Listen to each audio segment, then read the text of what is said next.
शीरी मज़ारी के लिए रात के 12 बजे अदालतें खुल जाती हैं।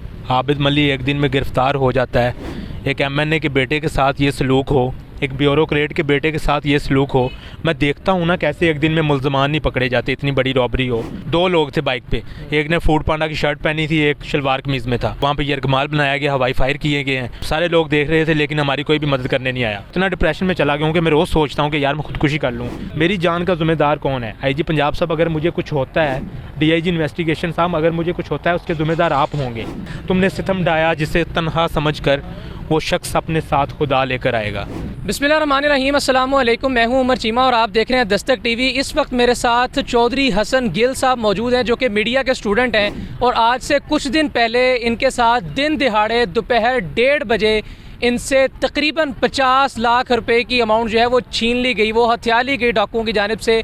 2 हवाई फायर किए गए, इनको हरासा किया गया और इनको हरासा करने के बाद तकरीबन 11 लाख रुपया नकद रकम और उसके अलावा इनके घर के कागजात, इनके गाड़ी के कागजात इनसे हथिया कर जा चुके हैं। और उन कागजात के चले जाने के बाद इनकी गाड़ी इस वक्त कोड़ियों के भाव भी नहीं बिक सकती। वो कमर्शियल प्लॉट जिसके कागजात इनके पास मौजूद थे, ओरिजिनल कागजात इनके पास मौजूद थे, अगर नए सिरे से उसकी रजिस्ट्री के और उन तमाम तर मामलात को दोबारा से नए सिरे से उसका आगाज़ किया जाए तो उसमें अमाउंट अलग से लगेगी, टाइम अलग से लगेगा।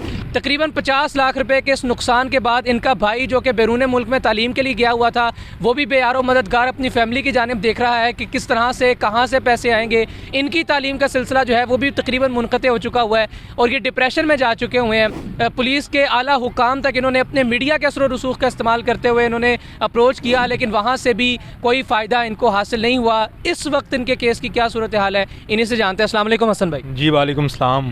बताइएगा ये वाक़या किस दिन हुआ, किस वक्त हुआ, क्या कैफियत थी? 6 अगस्त को घर से निकले हैं। फ़ॉरेन करेंसी चेंज करवानी थी, पाकिस्तानी करेंसी को पाउंड में करवाना था। 13 अगस्त को फैमिली के कुछ मेंबर्स लंदन ट्रैवल करना था, इसलिए पैसे चेंज करवाने थे। तो घर से निकले हैं, बैग में गाड़ी के कंप्लीट डॉक्यूमेंट्स, हमारे प्लॉट की registry, international driving licence, passport, सारी चीज़ें थी और एक भारी लाखों में कैश था। वापस आ रहे हैं अकबर चौक से मैंने करेंसी चेंज से पैसे लिए हैं। वापस अल्लाह चौक पे पहुंचे हैं और वहां पे हमें लूट लिया गया। 1:48 पे हवाई फायर किए गए। बाइक कितने लोग थे? 2 लोग थे बाइक पे, एक ने फूड पांडा की शर्ट पहनी थी, एक शलवार कमीज़ में था। तो हमें वहाँ पे यरगमाल बनाया गया, हवाई फायर किए गए हैं। सारे लोग देख रहे थे लेकिन हमारी कोई भी मदद करने नहीं आया। सारा वक़ुआ कितनी देर चलता रहा वहाँ पर?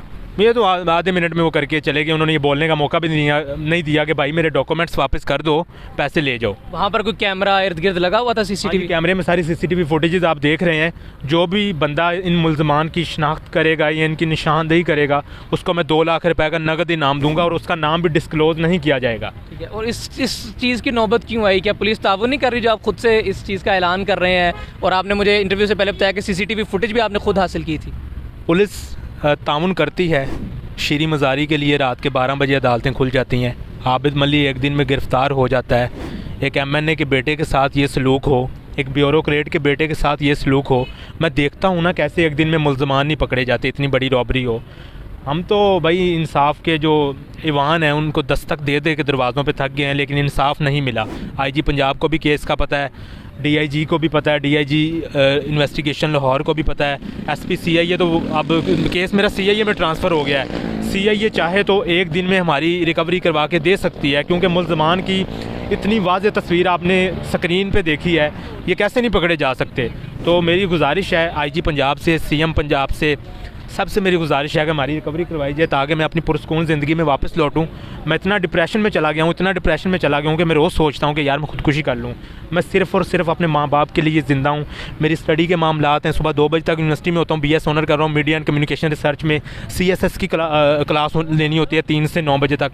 तो मैं बहुत ज़्यादा डिप्रेशन में जा चुका हूँ। मेरे से मेरी स्टडीज़ कंटिन्यू नहीं हो पा रही। मैंने मिड्स एग्ज़ाम मेरे हुए हैं, मैंने वो भी नहीं दिए। तो मेरी IG पंजाब से दरख्वास्त है कि कम से कम मेरी जान को बचा लिया जाए। मेरी जान का ज़िम्मेदार कौन है? IG पंजाब साहब अगर मुझे कुछ होता है, DIG इन्वेस्टिगेशन साहब अगर मुझे कुछ होता है उसके ज़िम्मेदार आप होंगे। मैं तो आपसे ये भी नहीं पूछ सकता कि SHO ताउन कर रहा है या इन्वेस्टिगेशन ऑफिसर, आपने तो इन सब तक अप्रोच कैसे किया? DIG IG तक आप अपने पर्सनल केस को इन सब तक ले गए क्योंकि आम शहरी तो नहीं जल्दी पहुँच पाता। आम शहरी नहीं पहुँच पाता। मैं क्योंकि मीडिया का स्टूडेंट हूँ तो उस तरह से अप्रोच मिली और इन सब से मैं मिला हूँ। मैं सोच रहा था एक जो रेडी बान है, एक जो दिहाड़ी करने वाला मज़दूर है, उसके साथ ये वाक़या हो जाए। उसके तो इतने सोर्सेज भी नहीं है वो यहाँ तक पहुँच सके। तो मैंने तो इतना कुछ भी भाई कर लिया, सबसे मिल चुका हूँ, लेकिन फिर भी मेरी रिकवरी नहीं हो रही है, मुझे इंसाफ नहीं मिल रहा है। तो आपसे गुजारिश है कि ये मेरे केस को सॉर्ट आउट किया जाए।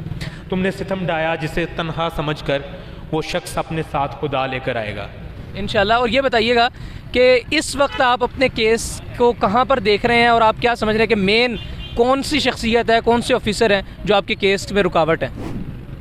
रुकावट तो नहीं है इस वक्त। केस जो SPCI ये कुछ दिन पहले आए हैं, नए SP लगे हैं, SPCI शमसुल हक दुरानी साहब। वो चाहें तो हमारी बहुत जल्दी मतलब रिकवरी करवा सकते हैं, हमें इंसाफ दिलवा सकते हैं। अब उनके हाथ में सब कुछ है, क्योंकि मुतलका थाने से हमारा केस चेंज हो चुका है। उनके साथ आपकी बात हुई जो नए SP हैं? मेरी एक मुलाकात हुई है, लेकिन उन्होंने जैसे पहले SP साहब कह रहे थे, सब कह रहे थे कि 1 हफ़्ता हमें दें, हम कुछ करते हैं। उन्होंने भी कहा 1 हफ़्ते के अंदर हम कुछ करते हैं। और इसके अलावा आप कोई और पैगाम जो है वो देना चाहे पुलिस को, हुकाम को, CM पंजाब को, IG पंजाब को? इन सब लोगों को तो पैगाम दे दे कि मैं थक चुका हूँ। मेरा पैगाम पाकिस्तान के यूथ के लिए है जो ग्रेजुएशन कर रहे हैं। भाई अपनी ग्रेजुएशन को कंप्लीट करो, अपनी स्टडीज़ को कंप्लीट करो और बाहर मूव कर जाओ। इस मुल्क में आपका कुछ मुस्तकबिल नहीं है, आपके बच्चों का कुछ मुस्तकबिल नहीं है। अगर आप जीना चाहते हो, ज़िंदगी यहाँ पे आप गुजार सकते हो, अगर आप ज़िंदगी को जीना चाहते हो तो बाहर चले जाओ।